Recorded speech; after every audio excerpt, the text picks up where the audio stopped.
Jews के साथ संबंध आज का नहीं है, 2000 साल पहले का है। तो you again need a Modi to do it यार, ये और कोई कर ही नहीं सकता। अभी ये ईरान, आप क्या लगता है आपको इसराइल की इकोनॉमी पे स्ट्रेन नहीं है? इसराइल में करीब करीब 5 मिलियन या 5 लाख लोग ऐसे हैं, a few million people, if the number, if I remember correctly, they live below the poverty line. Israel की इकोनॉमी पे ड्रेन आ चुका है। बट अगर कल को इकोनॉमी नहीं रही, आपको लगता है इसराइल रहेगा? Militarily they will defend themselves. How to make sure Israel also sustains economically? कौन सा ऐसा देश है जो उनके साथ हमेशा खड़ा रहेगा, उनको खड़ा रखेगा? भारत है, वो अमेरिका है। और मोदी ने वो करके दिखाया भाई, ये मोदी का विजन है जो कोई सोच नहीं सकता। This is economic insurance of Israel, and I salute Modi for that. And this is the way to go. This is the way to go. क्योंकि जब आज मैं ये सबको पढ़ रहा था कि मोदी जी का विजन क्या था, God, what is his vision? This is what he wants to do. Militarily, Israel can defend itself. अगर अमेरिका आपको हथियार दे रहा है तो हम आपको आर्थिक हथियार दे रहे हैं। युद्ध जीतने के लिए जज्बा चाहिए और इसराइलियों के पास बहुत है। हथियार अमेरिका देगा और आर्थिक कुशन, आर्थिक जो सहायता है, आर्थिक जो पिलर है, वो भारत है। That is why you have seen a highly emotional Netanyahu, and that is why you have seen a highly emotional Israeli parliament. This is the real thing, brother. इसीलिए इतने widespread agreements हैं। जब यूक्रेनी war शुरू हुई, Putin साहब आए थे यहाँ पे, उस साल हमने सबसे ज्यादा MOU, सबसे ज्यादा एग्रीमेंट रशिया के साथ क्यों किए? बिकॉज ये एग्रीमेंट, ये MOU रशिया की इकोनॉमी की कंटिन्यूटी में कहीं ना कहीं सहायक होते हैं। हमारे तेल की परचेजेस रशिया की इकोनॉमी की कंटिन्यूटी में कहीं ना कहीं सहायक हुई, and that is where the game was, and this helped really. So exactly we have done this with the Israel at the right point of time, and we went on the Israeli soil and sent a message to these mullahs who believe in this, आज इसको मारो, ये कयामत आनी है, वो आनी है, and all that. उनको एक बहुत क्लियर मैसेज दिया गया, and that is what the goal was, and probably so, and we should have given it. तो सर ये मोदी का बड़ा गेम प्लान है कि मैं वेट कर रहा था मोदी जी जाएंगे, जरा मैं समझू कितने एग्रीमेंट क्यों किए, क्या किए और कब किए, जब इजराइल को सबसे ज्यादा जरूरत है। Today Israel is better equipped to handle Iran. Today Israel is better equipped to handle Iran. इसीलिए इजराइल की डेलीगेशन ने कहा कि भारत इज इतनी बड़ी इकोनॉमी है और होगी। इजराइल का इंटरेस्ट है कि अपनी इकोनॉमी को भारत के साथ जोड़े और इस चीज का फायदा उठाए। आप समझे? Now join the dots. इसके बाद हम चलेंगे, अरे हमारा favourite friendly neighbourhood Pakistan. Pakistan में आजकल कितने मरे, सवाल ये है। मरे नहीं मरे ये सवाल नहीं, आज कितने मरे, कहाँ मरे, यहाँ अच्छा यहाँ 5, यहाँ 10, यहाँ 15, यहाँ 25। पाकिस्तान में इतनी लाशें गिर रही है फौज की कि अब उन्हें they have started losing the count कितने मरे। आज के डेट में मुल्ला मुनीर को ये पता ही नहीं होगा कि उसके कितने लोग कहाँ मर रहे हैं, पर उसे क्या फर्क पड़ता है, सिपाही तो है। पर हाँ, मेजर भी मर रहे हैं, लेफ्टिनेंट कर्नल भी मर रहे हैं। तो आप जानते हैं कि तालिबानियों ने भी अटैक किया, आज बलोच भाइयों ने अटैक किया। मैं आपको कह रहा था तालिबानियों और बलोचों में कोऑर्डिनेशन, एक दिन ये करेगा, एक दिन ये करेगा, एक दिन ये करेगा, एक दिन ये करेगा। आज बलोचों ने अटैक किया, उन्होंने भी 4-6 लोग मार लिए। फिर दिन में इन्होंने, तालिबानियों ने थोड़ा अटैक किया तो वहां भी कुछ इनके लोग मारे गए।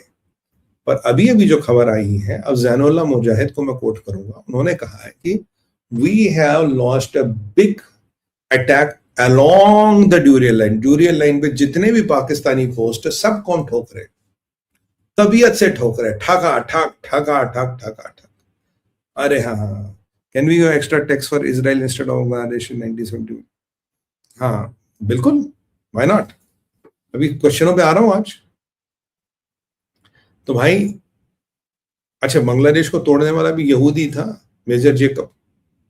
अच्छा, तो अब ये जो हम इन्होंने अटैक किया है, तो इजराइल, ये तालिबानियों ने ये भी कहा कि अराउंड द ड्यूरियन बॉर्डर हमने कुछ लेजर वेपन्स लगाए हैं, अगर पाकिस्तान आएगा तो निपट जाएगा।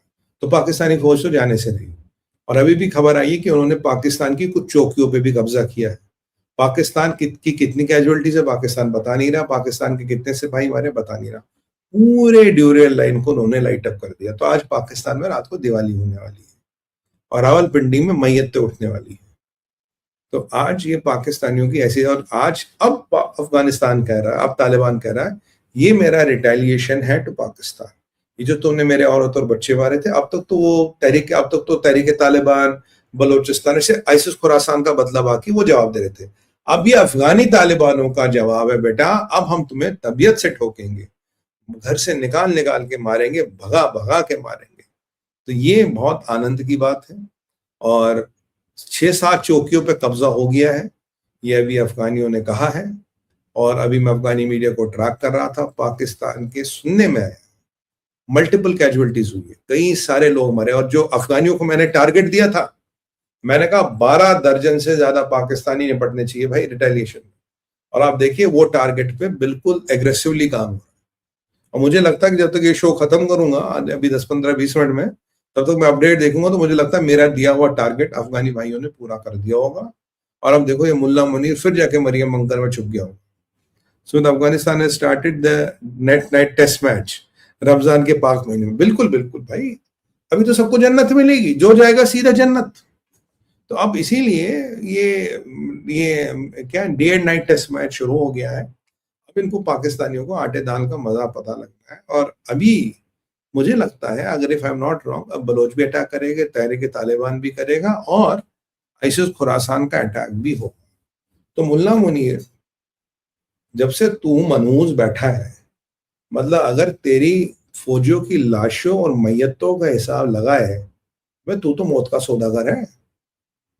तू तुझ जैसा गलीज और नजस तो कोई पैदा ही नहीं हो पाकिस्तान में। तूने तो पीस टाइम में इतनी पाकिस्तान की फौज मरवा दी जितनी वॉर टाइम में नहीं मरती थी।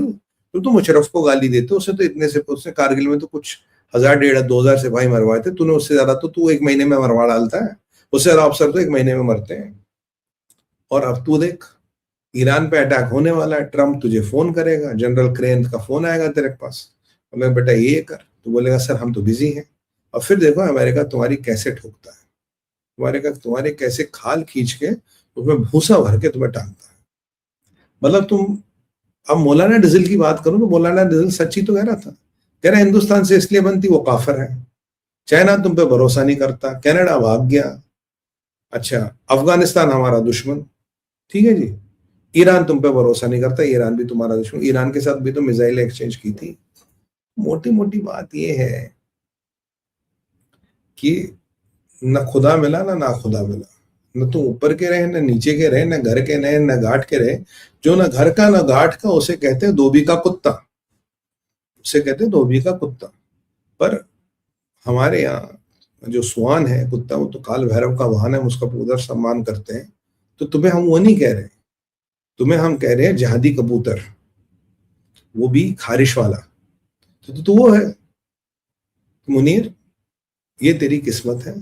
और तू काल बन के आया पाकिस्तान की फौज की, जितनी तेरे अंडर फौज मरी किसी जनरल के अंडर नहीं मरी। और अगर जो ये तेरे इरादे ऐसे चलते रहे तो तेरी फौज मरती रहेगी, लोग मरते रहेंगे और काम चलता रहेगा।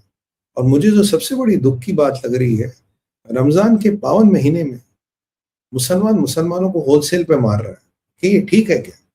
मुझे बुरा लग रहा है। वैसे मैं हिंदू हूं, तब भी मुझे बुरा लग रहा है कि मुसलमानों को होलसेल पे मार रहा है। और ये इस्लाम के सिपाही, इस्लाम के सिपहसालार मुल्ला मुनीर, मतलब कब तक तुम अपने इंटरनल फेलियर छुपाओगे? कब तक लोगों को झूठ बोलोगे? कब तक तुम बोलोगे तुम अमेरिका के जूते नहीं चाटते? कब तक तुम ये नहीं बोलोगे कि तुमने अमेरिका के कहने पे अफगानिस्तान से पंगे नहीं? कब तक बोलोगे? कब तक तुम बेगुनाह पाकिस्तान की फौजियों की लाशें बिछा बिछा के अपना रास्ता बनाते रहोगे? और ट्रंप ने कल कह ही दिया था, कह रहा ये तो हमने बचाया पाकिस्तान को, मैंने पाकिस्तान को बचाया, अगर मैं पाकिस्तान को नहीं बचाता ऑपरेशन सिंदूर में, पाकिस्तान की तो वाट लगती। अगली बार ट्रंप भी बचाने नहीं आएगा, चाइना भी बचाने नहीं आएगा, तब तुम्हारा क्या होगा?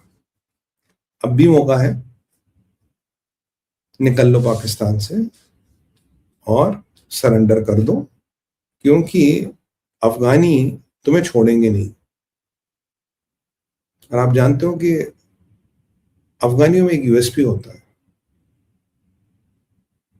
You know what, for them war never ends. उनके लिए वो लड़ाई कभी रुकती नहीं। वो पैदा भी लड़ाई में होते हैं, वो मरते भी लड़ाई में, उनके लिए लड़ाई रुकती नहीं कभी। They have no other purpose in life except war. जब तुम उस कौम से लड़ रहे हो मुल्ला मुनीर, जहां ना कोई मौत से डरता है, ना उसे मरने की फिक्र है, ना उसके वर्जीनिया में मकान है अफगानियों का, ना उसके बीवी बच्चे वर्जीनिया में रहते हैं, ना उसकी गर्लफ्रेंड है, ना याशिया है, ना गुच्ची की परफ्यूम है, और ना सलवर्ता फेरेगैमो के जूते हैं। तो तुम वैसों से लड़के क्या करोगे? तुम लड़ोगे? तुम लड़ने तो जाओगे नहीं। तो लास्ट टाइम तहरीक तालिबान ने, बलोचों ने चैलेंज किया था, अगर तू एक बाप की औलाद है, केपी के आगे दिखा दे, बलोचिस्तान आगे दिखा दे। तूने तो वो भी नहीं माना, तो वहां भी भाग गया था। मैं आपको बताऊं, इतना बड़ा फ्रॉड, फर्जी मौलवी पाकिस्तान में कोई नहीं एक्सेप्ट मुल्ला मुनीर।